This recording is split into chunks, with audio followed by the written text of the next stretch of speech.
This tutorial is aimed for finance students in how to deal with partnerships in taxation. So, what is a partnership?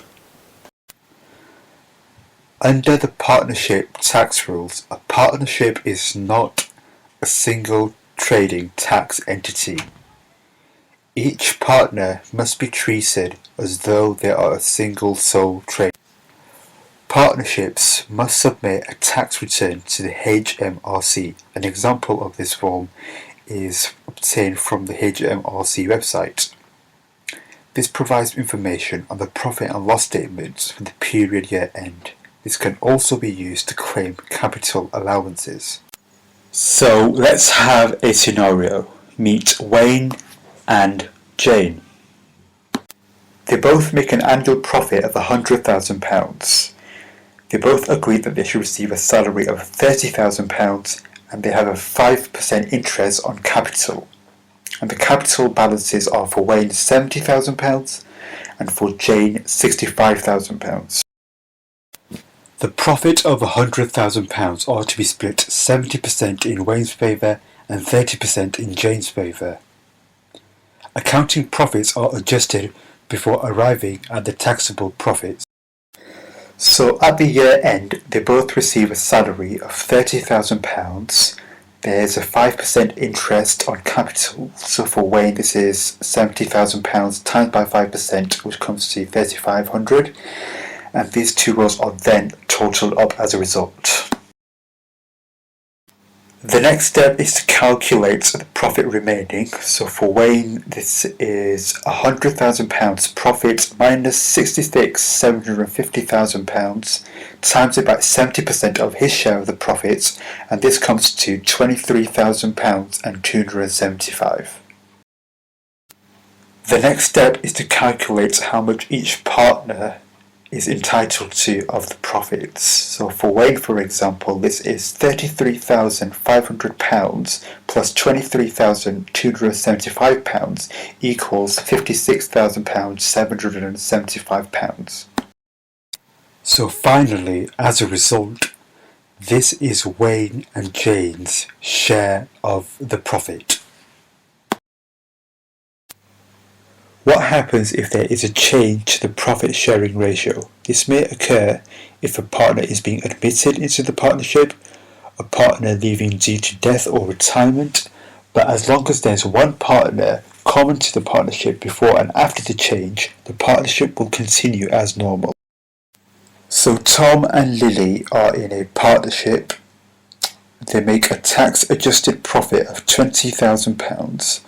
Up to the 30th of June, the profit sharing ratio was 3 to 2 in Tom's favour, with a salary of £3,000 and £2,000.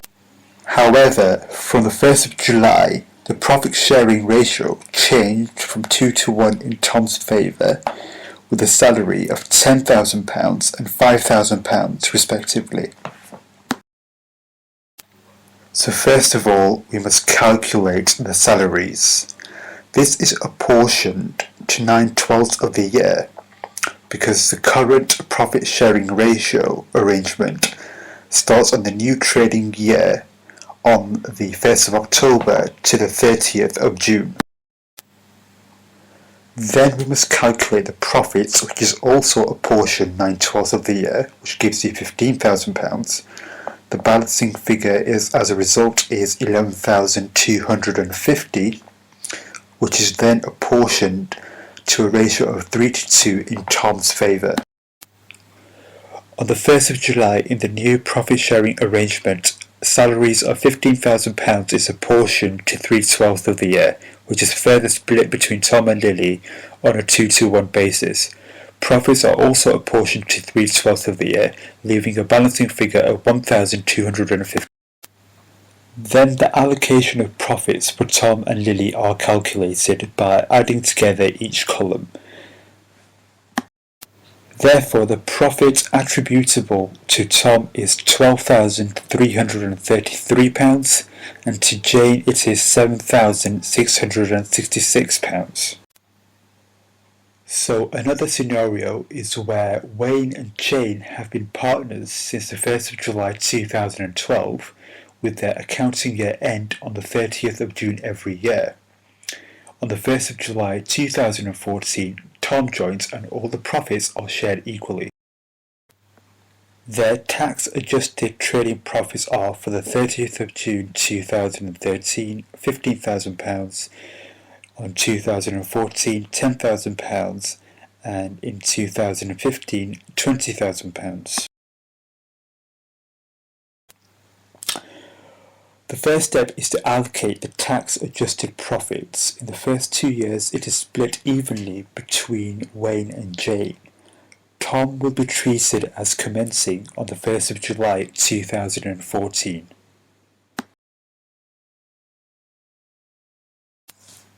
The second step is to calculate each partner's profits that are assessable. So, Wayne and Jane will both be assessed on the start of their trading period. In this example, it is the 1st of July 2012. In the first basis period, the individual profits of 7,500 is apportioned to 9/12 of the year, because trading began from the 1st of July to the UK tax year end on the 5th of April. In the first tax year, on the year ending 30th of June 2013, Wayne and Jane individual profits of £7,500 are assessable profits. It is very important to know that 9/12 of £7,500 has already been assessed in the previous year. Therefore, both Wayne and Jane will have an overlap profit of £5,625. In the year ending 30th of June 2014, Wayne and Jane have an individual assessable profit of £7,000. In 2014 it is £7,500. So, how do we deal with Tom in the partnership? Well, his commencement begins on the 1st of July 2014 and therefore is assessed from this date. Once again, Tom receives an adjusted tax profit of £7,000. However, 9/12 of it has already been assessed in the previous tax year. Therefore, he'll have an overlap profit of £5,250.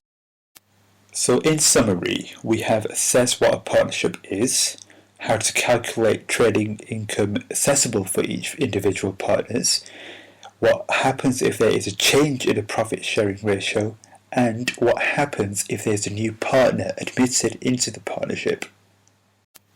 In the next tutorial, we will look at how to deal with loss-making partnerships, how to deal with capital allowances, and analysing limited liability partnerships.